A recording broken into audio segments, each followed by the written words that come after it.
O ministro Marco Aurélio do Supremo Tribunal Federal liberou o retorno do senador Aécio Neves ao Senado com todas as suas regalias, direitos e funções, liberdade, pode conversar com quem quiser e o melhor, sem tornozeleira. E além disso, ele também negou o pedido de prisão. O argumento do Marco Aurélio, inclusive, fala que o Aécio Neves tem uma carreira elogiável e aí ao devolver o mandato aí do senador. Isso acontece justamente no momento em que o Fachin, depois de ter mandado prender o Aécio Neves sobre a argumentação de que ele é um risco à ordem pública, que foi delatado, que foi todo o esquema de corrupção que foi descrito aqui nesse link aqui do canal Notícias Comentadas, onde o Aécio Neves pede propina para o Joesley Batista, tudo filmado, foto. Olha, tá parecendo um roteiro de cinema. Apesar disso, com todas as provas cabais, faltou convicção, não ao Edson Fachin, que disse que o Aécio Neves Souto é um risco à ordem pública, mas faltou convicção ao Marco Aurélio, que foi sorteado para continuar as investigações sobre Aécio Neves, né, depois que o Edson Fachin disse não quero mais fazer isso.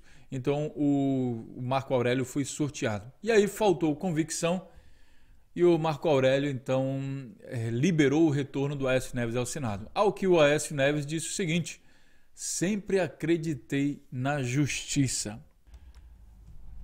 Ainda mais quando representantes da justiça falam aí nos Estados Unidos, especialmente nos Estados Unidos, que não julga políticos do PSDB, aí pelo próprio representante do juiz Sérgio Moro. Não só os políticos do PSDB ele não julga, que o Sérgio Moro não poderia julgar Aécio Neves porque é senador e tem foro privilegiado. Mas o Aécio Neves teve uma irmã que foi presa, mandado ser presa aí pelo Edson Fachin, e também o primo. Mesmo assim, Sérgio Moro e a justiça da qual Aécio Neves tanto confia se recusa a investigar de fato Aécio Neves. Seja bem-vindo aí ao canal Notícias Comentadas e aqui a gente comenta a notícia dentro do contexto, tá? Eu vou deixar aqui todos os links para que vocês possam ver. O caso já é conhecido, só resta explorar as contradições. E o que eu vou finalizar nesse comentário aqui é o seguinte: existem provas, segundo aqui a revista Época, que foi publicada no dia 24/5, que complicam extremamente a vida de Aécio Neves. As evidências reunidas pela investigação tornam difícil para o senador afastado sustentar a tese de defesa que expôs em um vídeo. Ele foi para o vídeo e foi falar. E daí ele diz o seguinte: aqui as evidências levantadas pela Operação Lava Jato e entregues ao Supremo dificultam a tarefa de Aécio. Material captado mostra Aécio Neves falando ao telefone, negociando a propina com Joesley Batista, e o aguarda em uma reunião no hotel em São Paulo. Aécio desliga o celular, oferece um vinho e elogia a forma física do convidado, não economiza palavrões. No primeiro minuto de conversa, Aécio dispara cara 5 vezes e filha da puta, e porra, uma vez cada um. Usa os termos de baixo calão em defesa do interlocutor e para atacar a Polícia Federal, que semanas antes deflagrara a Operação Carne Fraca contra a maior empresa de carne do mundo. Eu estava falando com o Trabuco, que é o Luiz Carlos Trabuco Cap, presidente do Bradesco, hoje de manhã. Fomos apertar o Michel Temer agora. A Polícia Federal tinha que fazer um meia-culpa público, pedir desculpa, e o cara não sabia que estava sendo gravado. Aécio não para nas críticas ao trabalho da Polícia Federal. Ele critica inclusive o Michel Temer e o presidente do Senado, Eunício Oliveira, do PMDB do Ceará, por não atuarem firmemente contra a Lava Jato. Fala em ideias para atrapalhar as investigações e aprovar projetos capazes de reduzir suas consequências. Mais adiante chega ao que de fato interessa. Sob a justificativa de pagar as despesas com a sua defesa, pede R$2 milhões ao empresário. A gravação é uma das 4 de Joesley Batista, que entregou à Procuradoria-Geral da República no processo de negociação. E daí, a gente confronta essas informações com o que diz aqui o ministro Marco Aurélio, e ele diz o seguinte: o agravante, Aécio Neves, é brasileiro nato, chefe de família com carreira política elogiável, atenção, deputado federal por 4 vezes, ex-presidente da Câmara, está lá, governador de Minas Gerais em 2 mandatos consecutivos. O segundo colocado nas eleições presidenciais ditas fraudadas, com 34 milhões, quase 35 milhões de votos no primeiro turno e 51 no segundo turno.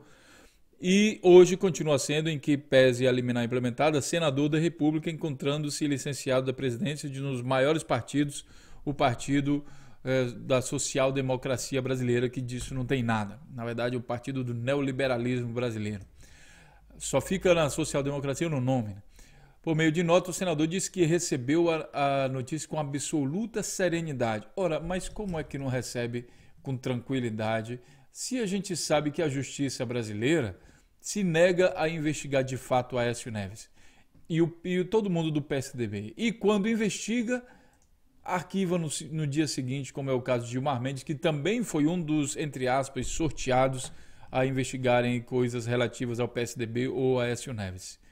De alguma forma, sempre essas investigações acabam em aliados, mesmo que no Supremo Tribunal Federal, aí lembra o Romero Jucá, né, com o Supremo e tudo, lembra que cai sempre em aliados históricos do PSDB ou do Michel Temer, e os dois estão agarrados um ao outro. Um não pode cair porque derruba o outro junto. Então tem que ficar todos os dois em pé. É uma luta em que o Aécio Neves e o Michel Temer estão abraçadíssimos, tentando sobreviver. E até agora, né, esse final de semana, hoje que é dia 1º de julho de 2017, né, até agora eles fizeram mais um gol, digamos assim, porque o Aécio Neves foi liberado com todos os seus direitos. Ele está livre e desimpedido para fazer o que quer. Inclusive, agora o Dallagnol resolveu falar que o Aécio Neves é um perigo para a Lava Jato. Ora, amigo, amiguinho, eu não sei a quem você quer enganar, Dallagnol. Segundo o site aqui, Brasil 247, Dallagnol avisa que Aécio pode matar a Lava Jato. Tá, o líder da força-tarefa da operação, essa notícia é do dia 1º de julho, ou seja, de hoje, que comandava as investigações do Ministério Público Federal, que comanda, o procurador Deltan Dallagnol deu a entender que a volta de Aécio Neves ao Senado poderia ter consequências devastadoras para a investigação.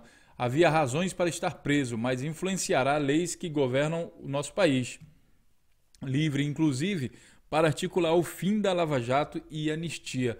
Mas eu não sei a quem você quer enganar, Deltan Dallagnol, porque isso já se sabia desde o começo, quando vocês se recusaram a investigar políticos do PSDB. E agora vem com esse discurso, de certa maneira até hipócrita, sabe? Que vocês sabiam, vocês tinham acesso, antes da imprensa, antes da gente estar sabendo de alguma coisa, vocês tinham acesso a tudo, e agora você vem com esse discurso aí, quem sabe fazendo como o Aécio Neves está dizendo, tira um meia-culpa e sai fora, né? Pede, como diz o outro, desculpem o palavreado, pede para ir ao banheiro e desaparece, né? Então é mais ou menos isso que você está fazendo. Deixe seu comentário aí, pessoal. Eu queria entender um pouco mais qual é o do Marco Aurélio. Marco Aurélio foi colocado no Supremo Tribunal Federal pelo Fernando Collor, né? E daí o Marco Aurélio às vezes vota assim, vota assado, sabe?